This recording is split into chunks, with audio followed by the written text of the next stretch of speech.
Friends, welcome to my channel target times nursing officer में आपका स्वागत है। दोस्तों, आज हम बात करेंगे कुछ इंपॉर्टेंट क्वेश्चन के बारे में। तो शुरू करते हैं। पहला दिया हुआ है क्वेश्चन, हार्ट रेट घट जाने को कहते हैं, यानी हार्ट रेट बोला है कि हार्ट रेट अगर घट जाने को हम क्या कहते हैं। तो हार्ट रेट घट जाने को तो हम ब्रैडिकार्डिया बोलते हैं।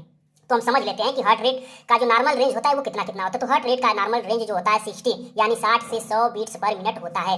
तो अगर 60 से कम अगर किसी का हार्ट रेट होता है तो उसको हम ब्रैडिकार्डिया बोलते हैं। अगर 100 से ज़्यादा हो जाए तो उसको हम टैकीकार्डिया बोलते हैं। तो इस चीज़ को समझिए। तो यही में पहला क्वेश्चन यही बोल रहा है कि हार्ट रेट घट जाने को कहते हैं, तो यानी हार्ट रेट घट जाने को हम ब्रैडिकार्डिया बोलते हैं। यानी किसी जो है 60 से कम जो है हार्ट रेट हो जाने को ही ब्रैडिकार्डिया बोला जाता है। दूसरा है हार्ट रेट यानी हृदय गति बढ़ जाने को कहते हैं। तो हृदय गति यानी 100 से एबव हो जाने को, 100 बीट्स पर मिनट से एबव या ज़्यादा हो जाने को हम टैकीकार्डिया बोलते हैं। तीसरा है ज्वर यानी फीवर की अचानक उतर जाने को कहते हैं। तो फीवर की अचानक उतर जाने को हम फॉल्स कायरिस कहते हैं। चौथा कह रहा है 105 फ़ारेनहाइट और उससे ऊपर की ज्वर को कहते हैं, यानी किसी व्यक्ति का अगर टेम्परेचर 105 फ़ारेनहाइट है या उससे ऊपर है तो उसके ज्वर को क्या कहते हैं। तो उसको हम बोलेंगे हाइपरपाइरेक्सिया। पांचवा कह रहा है कि बेड सोर का दूसरा नाम है, यानी बेड सोर का दूसरा नाम तो डेक्यूबिटस अल्सर है। अब बात कर लेते हैं कि बेड सोर होता क्या है।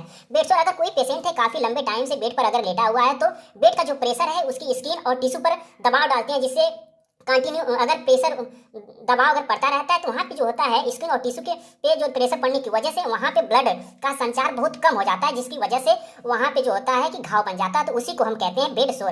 तो बेड सोर का दूसरा नाम है डेक्यूबिटस अल्सर। अब छठवां की बात कर लेते हैं। रक्त में ऑक्सीजन की शून्यता को कहते हैं, यानी रक्त में ऑक्सीजन की कमी को कहते हैं एनोथेमिया। अब सातवां है 104 फ़ारेनहाइट कितने सेल्सियस के बराबर होता है। तो 104 फ़ारेनहाइट 40 सेल्सियस के बराबर होता है। आठवां कह रहा है वोमिटिंग में रक्त आने को कहते हैं, यानी किसी पेशेंट है या कोई व्यक्ति है जिसको अगर वो वोमिटिंग कर रहा है यानी उल्टी कर रहा है तो उसमें खाना पीना के साथ अगर उसमें खून भी आ जाए या ब्लड भी आ जाए तो उसको हम हेमेटमेसिस कहते हैं।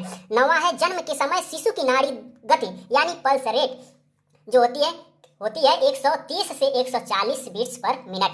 10वां है मूत्र में पस की उपस्थिति को कहते हैं। पस यानी मवाद, मूत्र में किसी व्यक्ति के किसी पेशेंट के मूत्र में अगर पस की उपस्थिति आ गई, मवाद की उपस्थिति हो गई, पेशाब कर रहा है उसके साथ उसमें मवाद आ रही है तो उसको हम पायूरिया कहते हैं। 11वां है मूत्र में रक्त को कहते हैं, यानी मूत्र में पेशाब में अगर पेशेंट जो है मरीज जो है पेशाब कर रहा है या कोई व्यक्ति पेशाब कर रहा है तो उसके यूरिन करते वक्त यूरिन में अगर खून आए या रक्त आए तो उसको कहते हैं हेमैच्यूरिया।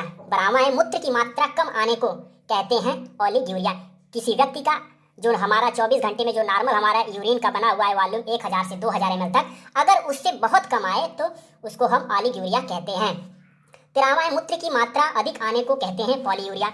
जो हम 24 आवर जो हमारा यूरिन का वॉल्यूम बना हुआ है कि एक 24 घंटे में यूरिन की इतनी मात्रा आनी चाहिए हमको, यानी 1000 से 2000 ml तक, तो अगर उससे ज़्यादा आ जाए 2000 से ज़्यादा आ जाए तो उसको हम पॉलीयूरिया कहते हैं।